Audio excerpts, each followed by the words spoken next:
안녕하세요, 한상기입니다. 쌍용 베리뉴 티볼리 신차 발표에서 류청희 씨와 함께 안팎을 간략하게 살펴보겠습니다. 안녕하세요. 안녕하세요, 류청입니다. 쌍용 티볼리가 4년 만에 부분 변경이 됐어요.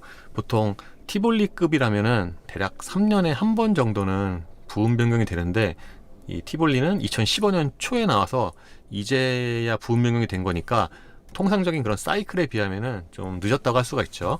앞서 티볼리 아머라고 새로운 이름을 붙이면서 약간의 변화를 준 그런 모델이 나오긴 했었는데, 실질적으로는 페이스리프트 정도의 변화라기보다는 좀 더 커스터마이제이션을 많이 할 수 있는 그런 요소를 집어넣은 그런 모델이었다고 할 수 있습니다. 그래서 실질적인 페이스리프트는 이번이 처음이 되겠죠. 한편으로는 그런 페이스리프트가 늦었음에도 불구하고 이 티볼리가 꽤 꾸준하게 팔리고 있죠. 그러니까 못해도 월간 판매가 3,000대를 유지를 하고 있으니까, 특히 코나와 스토닉이 나오면 티볼리가 망할 것이라는 그런 전망이 굉장히 많았는데, 코나 스토닉이 나온 것과는 별개로 여전히 잘 팔리고 있어요.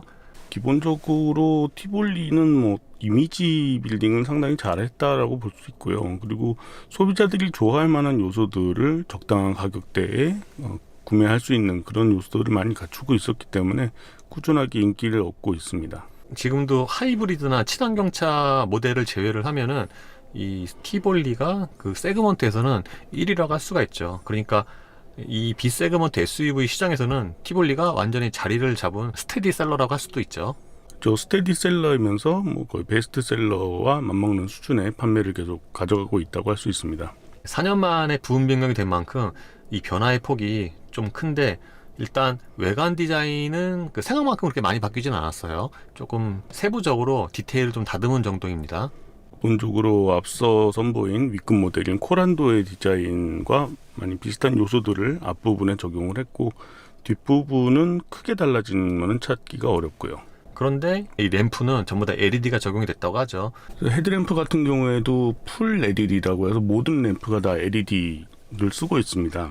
같은 급 차들 중에서 LED를 일부 적용한 사례들은 있지만은 모든 램프를 다 LED를 쓴 경우는 보기가 드물죠. 그래서 쌍용이 이번에 티볼리를 부분 변경을 하면서 아무래도 또 주력 모델이다 보니까 공을 좀 많이 들이지 않았나 싶습니다. 예, 그리고 모델에 따라서 이 스포일러의 디자인도 조금 다릅니다.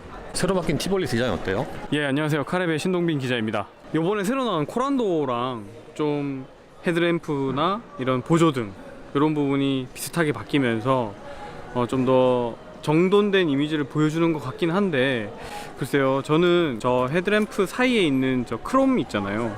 저런 이렇게 좀 날카로운 크롬, 바늘처럼 생긴 저런 크롬의 어떤 형상이 새로 추가된 이 보조등 그리고 이런 헤드램프의 형상, 이런 것들과 좀 안 어울리는 듯한 그런 느낌이 드는 것 같아요. 뒷모습 같은 경우에는 글쎄 기존보다 좀 더 아래 위 길이가 더 이렇게 길어진 듯한 이미지를 주는 것 같아요. 특히 리어 스포일러와 이 밑에 범퍼 하단에 이런 어떤 플레이트 같은 것들이 추가되면서 이전 모델보다 이 아래 위 폭이 더 높아져서 글쎄요, 좀 더 불안해 보이지 않나, 그런 이미지를 주는 것 같기도 하고요.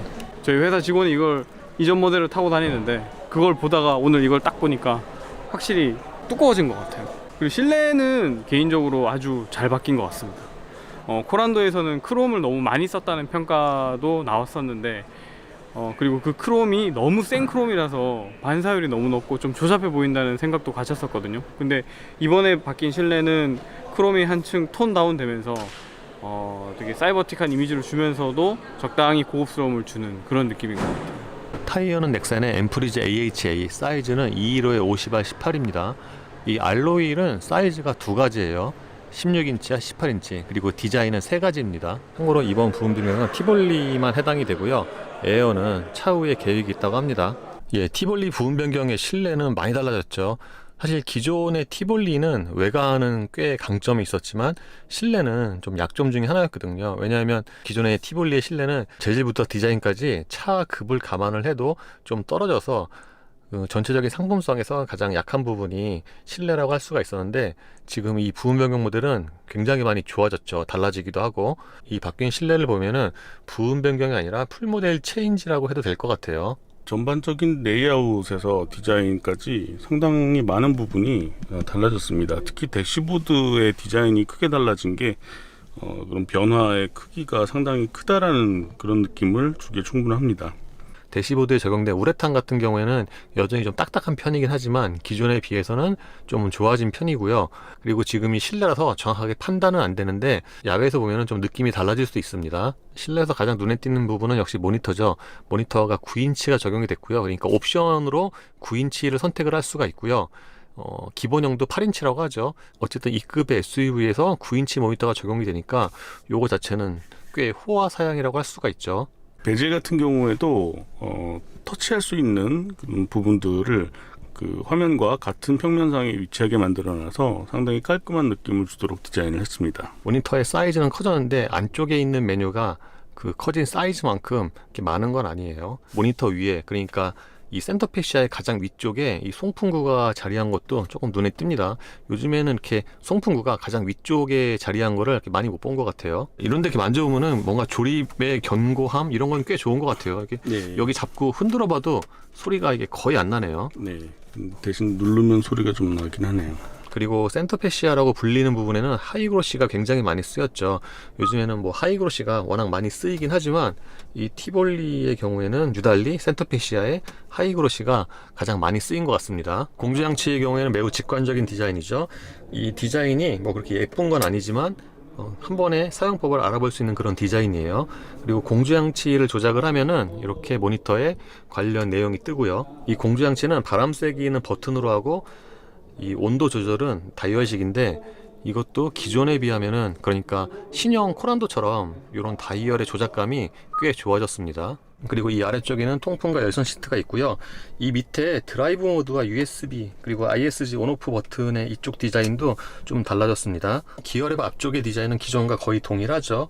그리고 이 기어 레버 같은 경우에는 그 렉스턴 스포츠나 또는 엑스턴과 같은 디자인이죠. 이 디자인이 뭐 이렇게 좋다 나쁘다를 떠나서 이 B세그먼트 SUV에는 약간 좀 어울리지 않는 그런 좀 투박한 디자인이 아닌가 싶습니다. 그렇죠. 비교적 새 모델인데도 좀 투박한 느낌이 들도록 디자인된 이 기어 노브를 쓰는 거는 또 역시 뭐 어떻게 보면 원가 절감의 일환이기도 한데 렉스턴에도 쓰지만은 앞서 선보였던 코란도에도 쓰이고 있고 이번에 다시 티볼리까지 내려온 그런 기어 노브죠.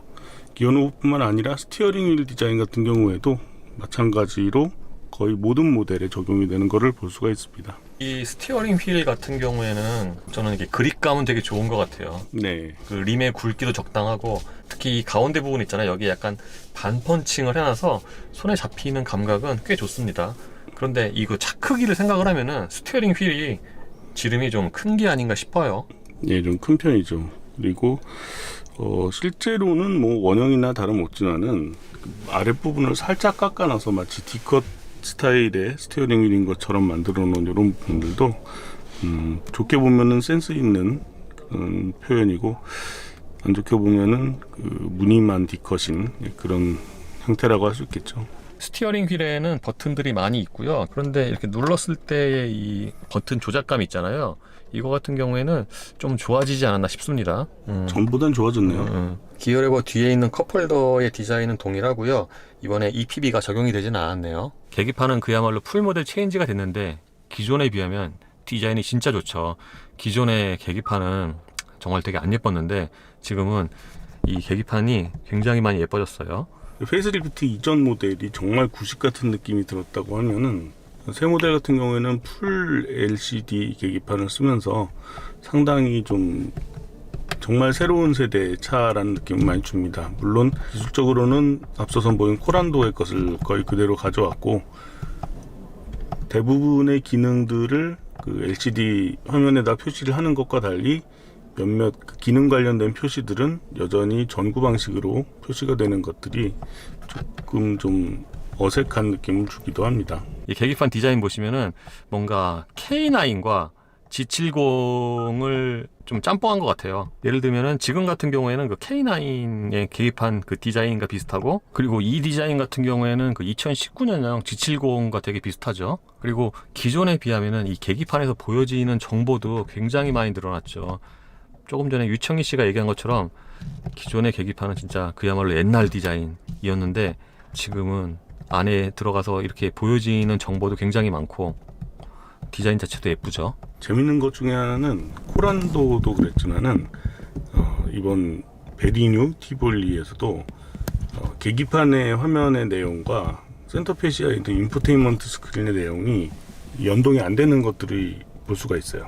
실내에서 좋아진 것 중에 하나가 시트를 꽂고 싶은데 기존의 티볼리는 저는 시트가 작아서 그게 좀 불편했거든요. 네. 특히 기존의 티볼리는 이 시트 쿠션이 좀 짧아서 그게 좀 운전을 좀 오래 하다 보면은 좀 불편하고, 특히 차급에 비해서 실내에서 앉았을 때 더 차가 작다 그런 느낌이 있었는데, 지금 이 베리뉴 티볼리는 이 시트의 크기가 좀 더 넉넉해졌어요. 예를 들면 기존의 티볼리는 제가 엉덩이 뒤로 붙이고 앉았을 때 여기가 이 정도 이렇게 남았거든요. 근데 지금은 그 정도는 아니죠. 물론 지금도 시트 크기가 뭐 아주 그렇게 넉넉하거나 안락한 건 아니지만 기존에 비하면은 굉장히 많이 좋아졌어요. 말씀하신 대로 시트가 뭐 아주 크다라는 느낌이 들지는 않고요. 차 크기에 비하면 그냥 적당한 사이즈라는 생각이 듭니다. 이 1.5 터보는 기존의 1.0L 자연흡기를 대체하는 엔진인데 배기량은 100cc가 줄었지만 터보를 달아서 기존 대비해서 출력이 많이 높습니다. 최고 출력이 기존의 1.6 가솔린 MPI 엔진 같은 경우에는 116마력이었는데 새로 올라간 1.5 GDI 터보 엔진 같은 경우에는 최고 출력이 160마력 이상으로 높아졌습니다. 이 새로 개발된 1.5 터보는 좀 성능이 많이 궁금하긴 합니다. 기존의 1.6L 가솔린이 워낙 동력 성능이 별로고 회전 질감도 별로고 그래서 저는 뭐 이렇게 기억이 별로 안 좋은데, 저는 그래서 기존의 티볼리를 가솔린보다는 디젤을 더 선호를 했거든요. 근데 이 163마력의 가솔린 1.5 터보 엔진이 올라가니까 트렁크 용량은 427리터고요. 이 용량 자체는 동급에서는 가장 큰 수준이죠. 그리고 지금 보시는 것처럼 이게 2단이어서 이 커버를 드러내면 이 밑에 쪽에 꽤 깊은 편이죠. 그러니까 덮개를 뒤로 분리하고 이렇게 배치를 다르게 해서 상당히 다양하게 연출을 할 수가 있게 만들어 놨습니다. 이거는 앞서 선보인 코란도어에서 비슷한 스타일로 꾸몄던 게 처음이었고요. 이번에 두 번째로 쓰인 걸로 보입니다.